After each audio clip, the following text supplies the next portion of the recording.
Almighty God is telling the Christians and the Jews, both of them, if you do not follow the teachings of Prophet Muhammad, peace be upon him, who he shall speak in my name, in the name of Allah, I will take revenge. Furthermore, if you read, it's mentioned in the book of Deuteronomy, chapter number 18, verse number 21 and 22. How shall we know the words of the prophet are from Lord? How will we know if what the prophet says, it is not from the Lord? And the verse continues, if the prophet prophesies something and it doesn't follow, it doesn't come to pass, that means it is not the word of Lord.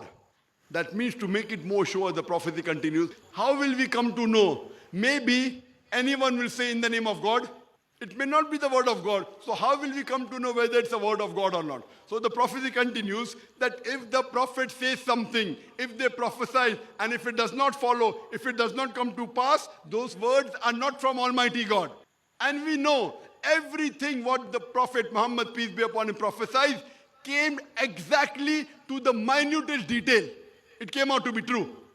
Prophet Muhammad, peace be upon him, said that the Muslims will defeat the two superpowers. At that time, the two superpowers were the Persians and the Byzantines. At that time, the Muslims were so few. Leave aside defeat, the Muslims couldn't even have thought that they could resist these two superpowers. Prophet Muhammad ﷺ at that time said that the Muslims will defeat the two superpowers, the Persians and the Byzantines.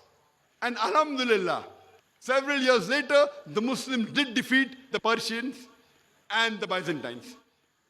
I'll give you one more prophecy of Prophet Muhammad ﷺ. Prophet Muhammad ﷺ said that a man by the name of Suraka, the person who plotted to kill the Prophet when he migrated to Medina after the plan of the pagan Arabs failed when they tried to kill the Prophet, and when Prophet migrated to Medina, he plotted to kill the Prophet. The Prophet prophesies that this man Suraka, he will become a Muslim. And after he becomes a Muslim, he will have access to the crown of the emperor of Persia. And we know from history that Suraka, who tried to kill the Prophet, later on he accepted Islam. Not only did he accept Islam, he even took part several years later. He took part in the Muslim army to defeat the Persians, and the prophecy came exactly true. He also had access to the crown of the emperor of Persia. Imagine, the prophecy was fulfilled to the minutest detail, and there are several prophecies. That means Prophet Muhammad, peace be upon him, is a true prophet, and the words he spoke were the words of Almighty God. I'll just mention two more due to lack of time. It's mentioned in the book of Isaiah, chapter number 29, verse number 12, that the book shall be given to the prophet, and it will be said, read, I pray thee, and he will say, I am not learned. If we go to the original manuscript, the verse of Isaiah, chapter number 29, verse number 12, talking about the prophet, the book shall be given to him, and it would be said, read, I pray thee. I pray thee is an addition. In the original manuscript, it is not there. So actually it will be said, read. And he will say, I am not learned.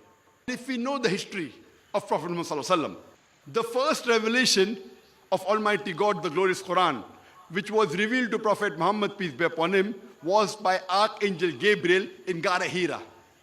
And when Archangel Gabriel, Jibreel alayhi salam, when he told to Prophet Muhammad ﷺ, Ikra, the Prophet replied, Ma ana biqari. I am not learned. Exact fulfillment of the prophecy of the book of Isaiah, chapter number 29, verse number 12, that when the book will be given and will be told to him, read, he will say, I am not learned. This prophecy fulfills no one but the last and final messenger, Prophet Muhammad ﷺ.